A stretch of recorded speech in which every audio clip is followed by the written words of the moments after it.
ఓం శుభంకర్యే నమః. నిఖిల శ్రేయోదాయని సర్వకార్య సిద్ధిప్రద పరబ్రహ్మస్వరూపిణి శుభంకరీ నమోస్తుతే. వక్రతుండ మహాకాయ సూర్యకోటి సమప్రభ నిర్విఘ్నం కురు మే దేవ సర్వకార్యేషు సర్వదా. గురుబ్రహ్మా గురుర్విష్ణు గురుర్దేవో మహేశ్వర గురు సాక్షాత్ పరబ్రహ్మ తస్మై శ్రీ గురవే నమః. శ్రీ శ్రీ శ్రీ గణపతి సచ్చిదానంద సద్గురుభ్యో నమో నమః. మీనరాశి వారికి 2025వ సంవత్సరము జనవరి నెలలో గోచార ఫలితాలు ఏ విధంగా ఉన్నాయో తెలియచేస్తున్నాము, శ్రద్ధగా ఆలకించండి. ఈ యొక్క మీనరాశి వారికి కొత్త సవాళ్ళు ఎదురయ్యేటువంటి సందర్భము ఈ మాసంలో ఉంది. ఉద్యోగస్తులకు కానీ వ్యాపారస్తులకు కానీ కొన్ని సవాళ్ళు ఎదురవుతాయి. అవి ఉద్యోగమస్తులకంటే ఏ ప్రాజెక్ట్ వర్క్లో లేకపోతే టార్గెట్సో లేకపోతే ఏదైనా దాని గురించి ప్రమోట్ చేయటమో ఇటువంటివి. వ్యాపారస్తులకి వారికి సంబంధించినటువంటి వ్యాపార అభివృద్ధి కోణములో కొన్ని టాస్కులు ఎదురవుతాయి. వీటిని క్రమబద్ధంగా పూర్తి చేసుకోవటం ఉత్తమం. అలాగే ఉద్యోగస్తులు అతి ముఖ్యంగా మీకు ఏదైనా కష్టం ఉండవచ్చు, మీ పర్సనల్ బాధలు ఉండొచ్చు. మీ పర్సనల్ బాధలని అక్కడ ఉన్నటువంటి కొలీగ్స్తో మీరు ఎక్కువ పంచుకోవటం ద్వారా చిన్నబోతారు. దయచేసి అటువంటి పనులను చేయకండి. ఎవ్వరినీ కూడా తొందరపాటుతో నమ్మద్దు. మనం నమ్మిన వారే మనని ముంచేసేటువంటి సందర్భాలు ఉంటాయి. కాబట్టి తస్మాత్ జాగ్రత్త. అలా ఉన్నట్లయితేనే మీరు విజయం పొందగలుగుతారు. ముందుగా మీరు ఏ విషయాన్నైనా సరే మీనరాశి జాతకులు ఒక ప్లాన్ చేసుకోండి. ఆ ప్లాన్ ప్రకారంగా స్టెప్ బై స్టెప్ వెళ్ళండి. చిరునవ్వుతో ఉండండి. ముఖములో చిరునవ్వును తగ్గించుకోవద్దు. కళావిహీనంగా తయారైపోవద్దు. ఏదో కోల్పోయిన వాళ్ళలాగా అయిపోవద్దు. ఇప్పుడు మీరు ఎలా ఉంటే నవ్వుతూ ఆనందంగా ఉంటే అలాగే మీరు బతకగలుగుతారు. లేదు అంటే రేపొద్దున అన్నీ కలిసి వచ్చినా సరే మీరు అదే ఏడుపు మొహంతో జీవనం గడపాలి. ముఖ్యంగా ఆడవాళ్ళు భర్తతో కానీ మిత్రులతో కానీ లేకపోతే మీ తోటి కోడళ్లతో కానీ అత్తమామలతో కానీ తల్లిదండ్రులతో కానీ చిరునవ్వుతో ఉండండి.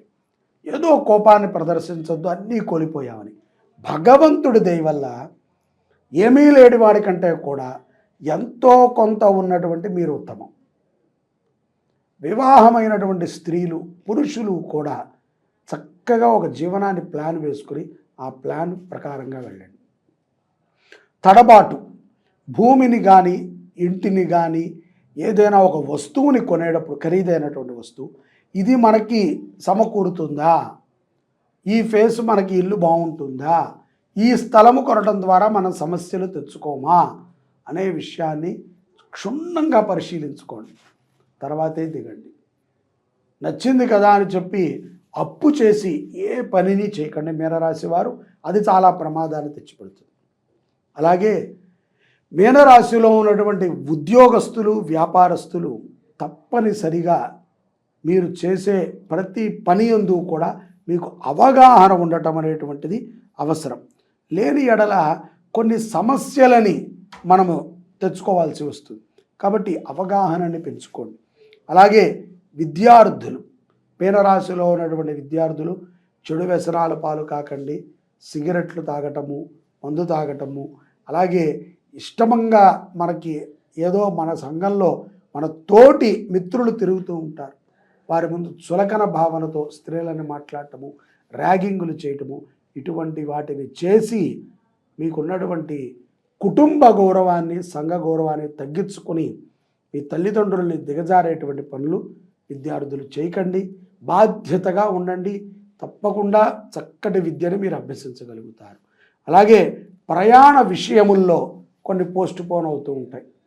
అనుకున్న సమయానికి చేరుకోలేకపోతారు. కొన్ని క్యాన్సిల్ కూడా అవుతాయి. మనోధైర్యంతో ఉండాలి. అంతే తప్ప ఇది క్యాన్సిల్ అయ్యింది అని చెప్పి కోపం పెట్టుకుంటాం, తిట్టడము, ఇంట్లో వాళ్ళ మీద అరవటము చేయకూడదు. రిజిస్ట్రేషన్ విషయాలలో 1కి 2 సార్లు పత్రాలను క్షుణ్ణంగా చూసుకోండి. ఇది కూడా మీకు ఈ మాసంలో కొంత ప్రమాదాన్ని తెచ్చిపెడతాయి, చికాకును తెచ్చిపెడతాయి, మీ యొక్క సమయాన్ని తినేస్తాయి. కాబట్టి రిజిస్ట్రేషన్ పత్రాలని చాలా జాగ్రత్తగా చూసుకోండి. ప్రభుత్వ రంగంలో ఉన్నటువంటి వారు చాలా జాగ్రత్తగా ఉండాలి. నాయకులు కానీ సెలబ్రిటీస్ కానీ ఎంత ధైర్యముగా ఉండగలిగితే అంత విజయాన్ని మీరు పొందగలుగుతారు. అలాగే దూరముగా మీకు సంబంధం లేదు, ఎక్కడో జరుగుతోంది, ఏదో ఒక విషయంలో మీ పేరుని వాడుతున్నారు అని మీకు ఏదో ఒక రకంగా తెలుస్తుంది. తెలిసినప్పుడు దాన్ని క్లారిటీ తెచ్చుకున్నాక మాట్లాడండి. అంతే తప్ప ముందుగానే మీరు దానిని అందరితో చెప్పేసి రచ్చ చేసేసుకుని మీకున్నటువంటి పరువుని తీసేసుకోవద్దు. 1-2 సార్లు చెక్ చేసుకుని మాట్లాడటము మీనరాశి వారికి ఎంతో ఉపయుక్తమవుతుంది. పౌర్ణమి తర్వాత మీనరాశి వారు క్రమేపీ ఒత్తిడి నుంచి బయటపడతారు. శుభకార్యాలు జరుగుతాయి. మీ ఇళ్లల్లో శుభకార్యాలకు బాధ్యతను కూడా వహిస్తారు. అయితే ఈ యొక్క శుభకార్యాలలో మీ ఖర్చు కూడా అధికంగానే ఉంటుంది. మీరు కొన్ని ఖర్చు పెట్టి చేయాల్సి వస్తుంది. తప్పదండి, ఇంట్లో వాళ్ళ పెళ్ళికి మనం కాకపోతే ఎవరు చేస్తారు? తప్పకుండా చేయండి. అందరికీ సహాయాన్ని అందించటంలో మీనరాశి జాతకులు పౌర్ణమి తర్వాత ముందుంటారు. ఈ నెలలో మానసికంగా శారీరకంగా కొంత ఒత్తిడికి గురైనప్పటికీ అవన్నీ కూడా పౌర్ణమి తర్వాత క్రమేపీ తగ్గుతాయి. సకాలములో మీకు కావాల్సినటువంటి ధనాన్ని పరమేశ్వరుడు మీకు అందిస్తాడు. అప్పులు చేసి ఏ కష్టాలన్నీ కొని తెచ్చుకోవద్దు.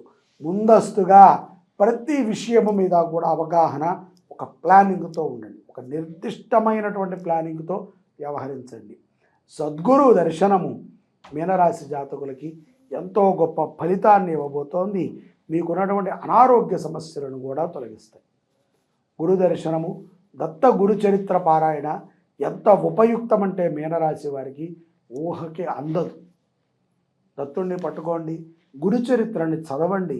తద్వారా అమోఘమైనటువంటి ఫలితాలని మీనరాశి జాతకులు పొందగలుగుతారు. ఇది చాలా ముఖ్యమైనటువంటి కార్యాచరణ మీకు. ఎందుకంటే దత్త చరిత్రే మీరు కనుక క్షుణ్ణంగా చదివి దత్త భగవంతుడిని మీరు ఫాలో అవ్వగలిగితే మీ జీవితంలో ఉన్నటువంటి అనేక సమస్యలు మీరు తొలగించుకునే వారు అవుతారు. అలాగే వాహన ప్రమాదం నుంచి కూడా ఆ దత్తుడు మిమ్మల్ని కాపాడుతాడు. పౌర్ణమి తర్వాత కొంత వికట స్వభావంతో కొంతమంది పరిచయం అవుతూ ఉంటారు. అంటే మనకి తెలిసిపోతుంది ఎదుటవాడు మన కీడుని కోరుతున్నాడని, అయినా సరే వాడిని వదలలేము, పట్టుకోలేము. అటువంటి స్థితిలో కొన్ని పరిచయాలు ఉంటాయి. కాబట్టి జాగ్రత్తగా పరిచయాలని నడపాలి. అలాగే ఇష్టము లేనటువంటి ఏదైనా ఒక పార్టీ కానీ ఫంక్షన్ కానీ ఉంటే వెళ్ళకండి. అక్కడికి వెళ్ళి మరీ గొడవ పెట్టుకోవాలా ఏంటి? వెళ్ళకండి. భార్యతో మంచి సంబంధాన్ని మెయింటైన్ చేయండి. మీ భార్యను కానీ మీ అమ్మని కానీ మీ కుమార్తెను కానీ మీరు నిందిస్తే అవన్నీ కూడా రివర్స్లో మనకు వస్తాయండి. ఇంట్లో ఉన్నటువంటి ఆడవాళ్ళు కూడా మీ బాధ్యతగా భర్తని సక్రమంగా చూసుకుంటూ ఉండండి. ఎక్కువగా ఇబ్బంది పెట్టేటువంటి పదాలని వారి ముందు మాట్లాడద్దు. మీరు చక్కగా అన్యోన్యతగా ఉంటే ఆదర్శప్రాయంగా ఉంటుంది. విదేశాలలో ఉన్నటువంటి వారు కూడా కొన్ని జాగ్రత్తలని పాటించుకుంటూ భగవత్ కటాక్షాన్ని మనం ఎలా పొందితే మన జీవితం బాగుంటుందో పిల్లలకు అటువంటి ధర్మాలని నేర్పించండి. సోషల్ మీడియాకి మీనరాశి జాతకులు ఎంత దూరంగా ఉంటే అంత అభివృద్ధి చెందుతారు. ఊరుకూరుకనే ఉన్న సమయాన్ని వృధా చేసుకుని అనవసరమైనటువంటి దృశ్యాలన్నిటినీ కూడా చూసి బుద్ధిని ఇంద్రియాలని చెడగొట్టుకోవద్దు. కోపగ్రస్తులు కాకండి. ఒక చిన్న పొరపాటు వల్ల మన దగ్గర ఉన్నదంతా కూడా ఊడ్చుకుపోతుంది. ఎక్కడా కూడా ఏ పొరపాటు జరగకుండా జీవితం ప్రశాంతంగా సాగాలి అనుకుంటే తప్పనిసరిగా ఈ యొక్క జనవరి మాసములో మీనరాశి జాతకులు దత్త చరిత్రని పారాయణ చేయాలి. దత్తుల వారిని దర్శించాలి. ఆదివారము పూట మాంసాహారాన్ని తినకూడదు. ఏమాత్రము మాంసాహారానికి ఎడిక్షన్ అయిపోయినా సరే చాలా ప్రమాదములు మీనరాశి వారికి పొంచి ఉంటాయి. అది అనారోగ్యంగా తిన్నటువంటి పదార్థము మెదడుకు వెళ్ళి బుద్ధిపరముగా అనేక సమస్యలు మీనరాశి వారికి తెచ్చిపెడుతూ ఉంటాయి. తద్వారా ముందుగానే ఏలినాటి శని ప్రభావం, పైగా ఇంత మన యొక్క నెగటివ్ కొంత మన జాతకంలో ఉంది. ఇవి కుటుంబం నెగటివ్, బయట నెగటివ్, ఇవన్నీ కలిసి మనని పెడదోవ పట్టిస్తాయి.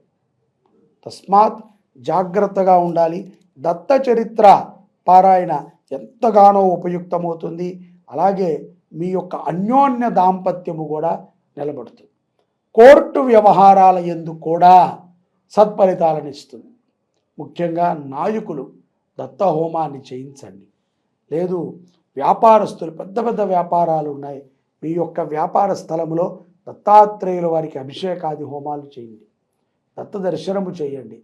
దత్త క్షేత్రాలకు వెళ్ళండి. సత్ఫలితాలని ఇట్టే పొందగలుగుతారు. మీనరాశి జాతకులు ఈ యొక్క 2027 సంవత్సరములో భగవత్ కటాక్షాన్ని పరిపూర్ణముగా పొందుతూ గ్రహముల యొక్క అనుగ్రహాన్ని మీరు పొందుతారని భావిస్తున్నాను. జై శుభంకరి. సర్వే జనాః సుఖినో భవంతు.